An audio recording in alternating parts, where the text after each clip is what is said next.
بسم الله الرحمن الرحيم. عن عبد الرحمن بن سمرة رضي الله تعالى عنه قال رسول الله صلى الله تعالى عليه وسلم في الحديث ما ضر عثمان ما عمل بعد اليوم رواہ الترمذی۔ نبی کریم صلی اللہ علیہ وسلم نے ارشاد فرمایا، عثمان آج کے دن کے بعد جو مرضی عمل کریں ان کے لیے نقصان دہ نہیں ہے۔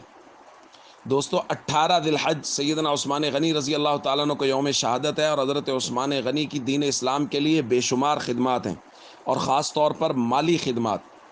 صحابہ کرام جب مدینہ منورہ میں تشریف لائے تو پینے کے لیے میٹھے پانی کا کنواں نہیں تھا، تو حضور علیہ الصلوۃ والسلام نے ترغیب دی، میں یشتری بئر روما، حضور نے فرمایا جو بئر روما کو خرید کے مسلمانوں کے لیے وقف کرے اس کے لیے جنت کی ضمانت ہے۔ حضرت عثمان غنی رضی اللہ تعالیٰ عنہ نے اپنے مال میں سے بئر روما کو خرید کے مسلمانوں کے لیے وقف کیا۔ پھر جب مسجد نبوی شریف کی جگہ کچھ کم پڑ گئی تو غزوہ خیبر کے بعد اس کی توسیع کے لیے حضور علیہ الصلوۃ والسلام نے فرمایا، کون ہے جو فلاں جگہ کو خرید کے مسجد نبوی کے لیے وقف کرے، میں اس کے لیے جنت کا ضمانتی ہوں۔ حضرت عثمان غنی رضی اللہ تعالیٰ عنہ نے مسجد نبوی شریف کے لیے جگہ خرید کر وقف کی۔ پھر اس کے بعد آیا غزوہ تبوک، بہت اہم غزوہ کہ اس کے اندر موسم اور حالات کے اعتبار سے بے حد سختی تھی، اس لیے حدیث میں اس کو جیش العسرہ کہا جاتا ہے۔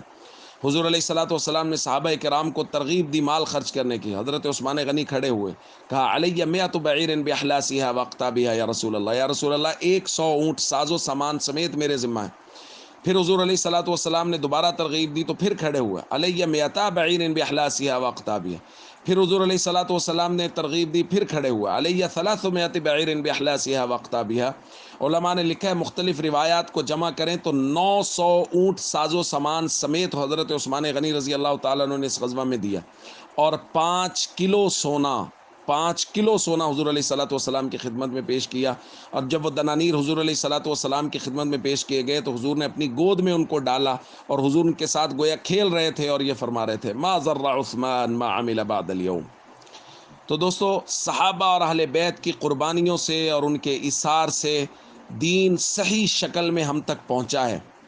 اب آج کے دور میں اگر کوئی شخص صحابہ یا اہل بیت میں سے کسی بھی فرد کے خلاف کوئی بات اپنی زبان سے نکالتا ہے، اپنے بغض کا اظہار کرتا ہے، تو یاد رکھیے وہ صحابہ سے نہیں، وہ اللہ کے نبی سے بغض رکھتا ہے، کیونکہ حضور کا فرمان ہے وَمَنْ أَبْغَضَهُمْ فَبِبُغْضِي أَبْغَضَهُمْ، جو صحابہ سے بغض رکھتا ہے وہ دراصل میں محمد کریم سے بغض رکھتا ہے، اور میرے بغض کی وجہ سے صحابہ سے بغض رکھتا ہے۔